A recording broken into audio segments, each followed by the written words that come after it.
I've been thinking about getting into Final Fantasy XIV for a while now. I signed up for a free account and downloaded the PC client with it sitting on my desktop these past few months. I heard the hype for Endwalker. I've seen thousands of players migrating to it from WoW in 2021. I'm a huge Destiny fan, which labels itself as an action MMO. However, I know deep down it's really a shooter with MMO-like features. It's time for me to jump into the real deal. It's time for me to jump in to Final Fantasy XIV. Only I couldn't have picked a worse time to start. Endwalker has just come out, and Final Fantasy XIV's latest expansion is so popular that Square Enix has had to stop selling the base game, and they've stopped these sign-ups for new accounts, and currently we don't know when it's going to be back on sale. But no matter, for the time being, I've got plenty of catching up to do. Given this is an MMO, that means there's a monthly subscription involved if you want to play quote-unquote full-time. So the monthly subscription is about £10 per month, but the cost does go down slightly if you commit to more time. Then there's the base game for a cost of £10 for the starter pack, so you get a Realm Reborn and Heavensward, or you get the complete editions for £50.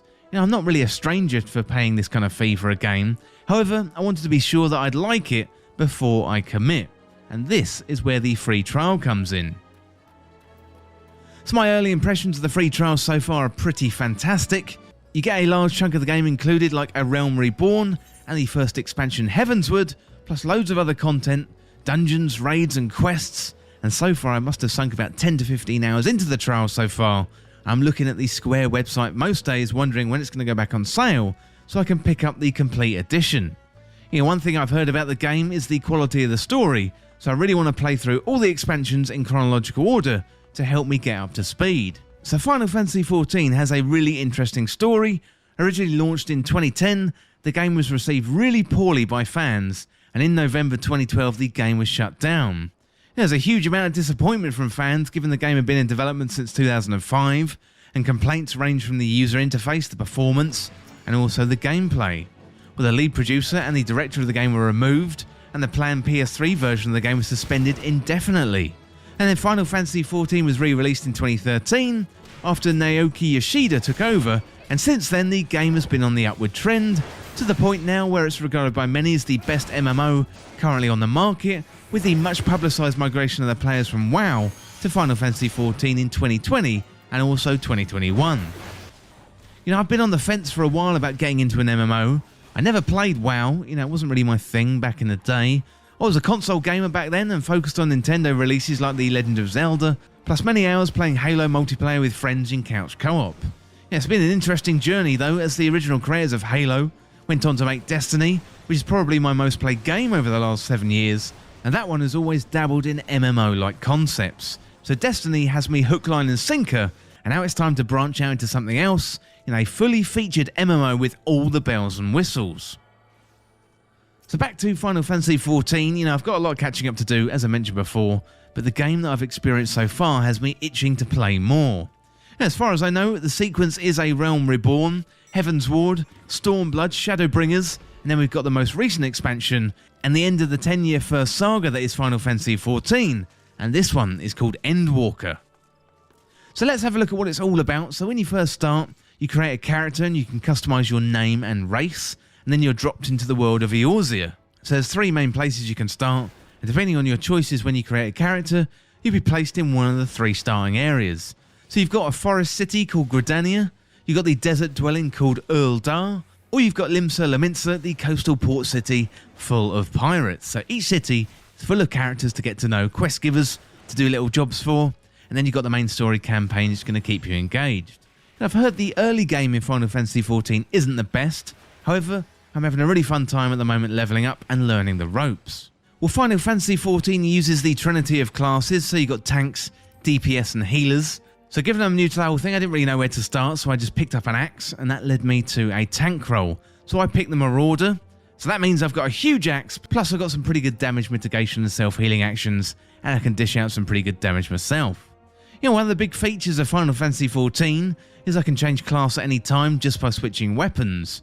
So I picked the Marauder and the axe to start with, as I just like the look of it, and I've been learning how to be a tank through light party dungeon runs in the early game. So as well as the classes, you've got jobs, so they're basically evolutions of your classes as you level up. For example, at level 30, my Marauder becomes a warrior. So you've got 10 base classes to choose from, including Gladiator, Lancer, Rogue, Archer, Arcanist, and also loads more too. And it all felt a little bit overwhelming to me when I first started out. I was wondering which one was going to be the best. Was I going to box myself into something I didn't want to do later on in the game? I needn't worry though, because you can switch things up at any time. I thought the best thing to do was just to jump in, get good at one class and go through the leveling process, and then I can switch it up later if I like. Once you pick your class and get acclimatized to your starting city, you set off on the main quest, you've got side quests, and soon you're going to be battling. Some of the starting quests can be a little bit mundane fetch quest style, but that's all part and parcel of gathering XP and leveling up in an MMO. The story in Final Fantasy XIV has got me really engaged, plus the early dungeons are good fun, and I'm having a really good time leveling up. I'm only somewhere in the mid-20s at the moment, and I've got so much more to go. Also, the community has been very welcoming in Final Fantasy XIV. Other players are very patient when it comes to learning new mechanics, getting involved in dungeons and helping out with little tips in battle. So a good community surrounding a game is so important, and I really feel like I've been lucky with the Destiny community all these years, as for the most part, they're a very nice bunch of people.